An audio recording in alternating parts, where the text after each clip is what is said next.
Oke Mas Bos, Assalamualaikum warahmatullahi wabarakatuh. Berjumpa lagi di channel Tresno Tani. Oke, pada kesempatan kali ini tanaman kita ada di 36 HST. Adapun perlakuan yang kita lakukan dalam perawatan tanaman bawang merah hingga saat ini di usia 36 kali ini, kita tadi melakukan pemupukan susulan kelima atau pemupukan terakhir, ataupun bisa disebut dengan pemupukan penutup ya. Kita tadi memakai kamas 40 kg. Di dalam penerapan kali ini, di tanam raya kali ini kita memupuk 5 kali ya, 6 kali dengan dasaran. Oke, kita sebutkan saja dari awal ya.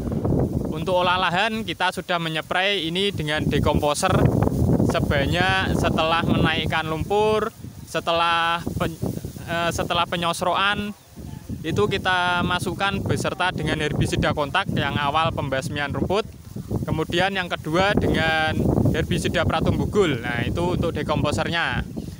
Di bulan 11 di tahun 2023 kita memasukkan kompos ya, yaitu kotoran sapi di saat itu yang sudah menjadi tanah.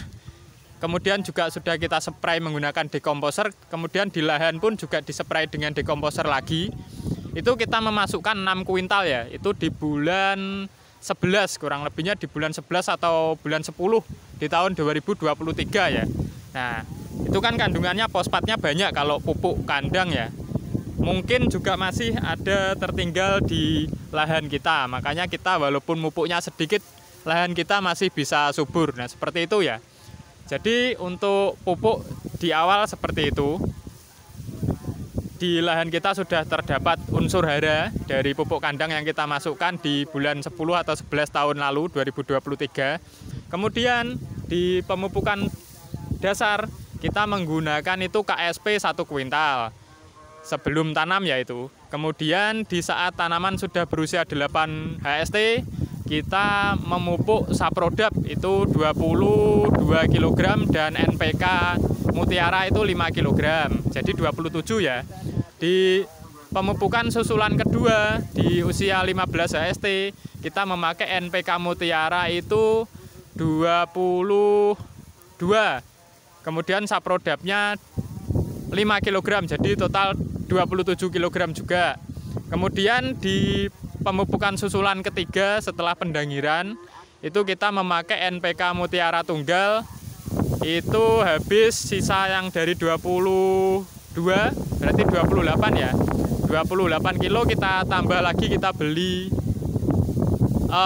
bukan deh, kita beli HSP ya, kita beli HSP itu 10 kilo, jadi 28 ditambah 10 kilo total keseluruhan jadi 38 di pemupukan susulan ketiga setelah pendangiran ya di 23 HST.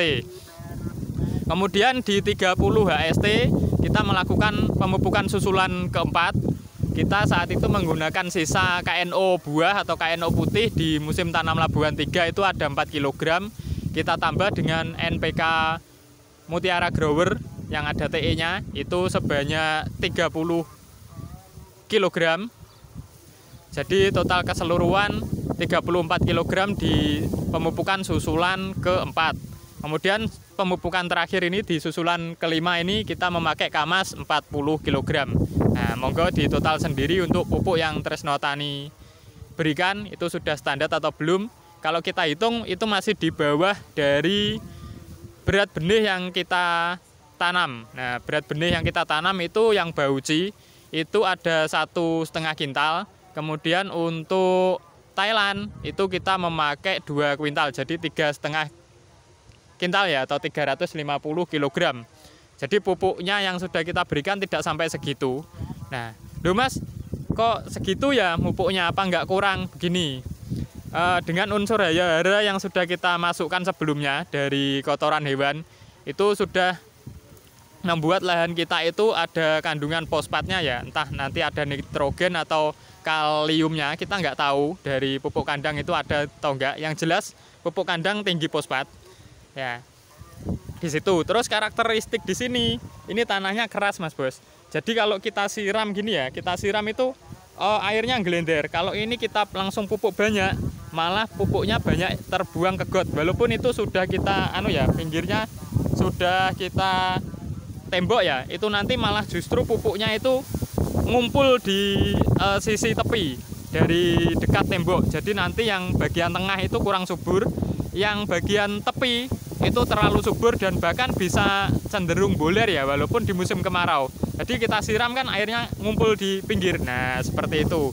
Kenapa kita memakai sedikit tapi sering? Yaitu sedikit yang kita masukkan langsung diserap oleh tanaman sehingga juga tidak banyak keluar ke got. Yang pertama cepat diserap tanaman, yang kedua tidak menggelender ke got ya, tidak langsung hilang percuma. Nah, seperti itu. Jadi sekali mupuk diserap 5 sampai 1 minggu, 5 hari sampai 7 hari ke depan kita pupuk lagi, seperti itu. Kita kasih terus. Dan di sela-sela itu biasanya kita masukkan nutrisi ya, tapi kali ini kita baru memasukkan beberapa kali. Kita ikutkan fungisida dan insek saat itu juga cuma MKP aja. Untuk Bio2Grow juga baru masuk sekali aja. Nah, untuk MKP kita sudah habis 1 bungkus, kemudian kita beli lagi masih sisa setengah. Nah, seperti itu. Itu nanti kita masukkan lagi. Nah, seperti itu ya Mas Bos ya. Jadi kita irit pupuk itu ada alasannya. Alasan yang pertama ya tadi di lahan kita sudah kita kasih pupuk kandang sebelumnya, sebelum tanam, malah jauh-jauh hari. Kemudian juga sudah kita semprot menggunakan dekomposer ya, jadi kan aktif lagi itu. Kemudian alasan yang kedua tadi, kita siram itu gelender. Nah, daripada banyak yang terbuang, lebih baik kita mupuknya itu sedikit tapi sering. Jadi nanti bisa efektif langsung diserap oleh tanaman. Seperti itu ya. Lagian nanti di sini juga hamanya kan banyak toh dari tanaman sekitar-sekitar kan tanaman padi. Kita nggak tahu hama itu kapan berkunjung ke tanaman kita walaupun sudah kita cegah dengan insektisida. Akan tetapi itu kan juga bisa beresiko ya, entah kapan kunjungan hamanya itu datang. Kalau kunjungan hama itu datang kan otomatis daun tanaman kita juga akan berkurang ya. Berkurang otomatis kalau kita otomatis kita pupuk lagi, kita pupuk dengan sering. Nah, itu ada kesempatan tunas baru itu muncul. Jadi kalau kita pupuk langsung banyak ya, nalika kuwi habis dipupuk itu suburnya bukan main. Tapi nanti kalau tiba-tiba dimakan hama ataupun ulat, nah itu nanti kan daunnya rusak. Kita nunggu pemupukan susulan lagi, jaraknya masih panjang. Nah, itu tidak ada stand atau tidak ada space atau tidak ada waktu bagi tanaman kita itu untuk pulih kembali, masih lama kan. Nah, kalau kita pupuk sering, begitu habis keserang hama atau apa, tanaman kita langsung kita pulihkan dengan pemupukan susulan yang jaraknya dekat tadi ya. Nah, seperti itu. Makanya kita ngasih pupuknya itu sedikit tapi sering, alasannya seperti itu. Jadi bukan kita ngirit-ngirit, bukan, tapi itu strategi kita. Tresno Tani mendapatkan mentor dari kakak Tresno Tani yang dari Dusun Ngreco, Desa Sukorjo, Kecamatan Rejoso ya, Kabupaten Nganjuk. Itu gini, lahanmu itu beda loh. Lahanmu beda. We kudu iso nemokno cara sing iso maksimalnya lahanmu kayak mau. Dan lahanmu mbok padakne karo lahane sentral. Sentral itu maksudnya Wilangan, Bagor, Rejoso yang tanamannya banyak itu. Hampir semua area tanaman bawang merah. Nah, itu. Kalau kita samakan dengan mereka, lahan di sini tidak cocok. Nah, tidak sama. Makanya kita harus mengakali lahan ini. Nah, untuk lahan ini sudah kita jelaskan di konten-konten sebelumnya. Kita ulangi lagi. Lahan di sini ini berpasir Mas Bos, cenderung keras kalau di musim kemarau. Ini pun siramnya kita juga 2 kali siram, 1 kali libur untuk mengakali hal tersebut. Kemudian untuk mengakali hama ya seperti itu, kita kelilingi tanaman di pinggir. Nah, itu step pertama. Step kedua kita pasang botol-botol itu. Itu botol ada lem tikus untuk merangkap kaper. Kemudian kita spray insektisida setiap 2 hari sekali. Ini saja masih tembus Mas Bos. Ini kita sudah memasukkan obat ulat itu merek Incipio ya, langsung saja kita sebutkan. Itu sudah 4 kali sampai sejauh ini. Sampai usia 36 HST ini sudah 4 kali. Dan ini ada beberapa tanaman kita, maksudnya beberapa daun kita yang termakan ulat. Hampir satu rumpun tanaman itu dimakan sebanyak 4-6 daun. Nah, itu cukup mengganggu juga. Makanya kita kasih pemupukan sesering mungkin, itu tujuannya itu. Jadi sekali dilibas oleh ulat, tanaman kita itu langsung tumbuh lagi. Nah, seperti itu. Kalau kita mupuknya 3 kali tapi banyak, nah itu masih butuh waktu yang lama untuk memulihkannya. Kalau dengan cara seperti ini, habis diserang, dipulihkan, kalau diserang lagi, pulihkan lagi. Nah, seperti itu. Nah, untuk setelah ini kan sudah pemupukan susulan terakhir ya. Habis ini insektisida kita main. Jadi tidak gemen-gemen atau tidak irit-irit lagi. Pokoknya kita atur strategi sebaik mungkin. Jangan sampai ada hama itu masuk ke tanaman kita. Apalagi tanaman sebelah barat Tresno Tani yang padi itu belum dipanen. Kemungkinan 5 hari sampai 7 hari ke depan baru dipanen. Nah, itu alarm bagi kita. Nanti setelah dipanen kita mau ngapain, ya nanti kita lihat saja. Yang jelas insektisida harus maju, karena lahan sini emang sarang hama.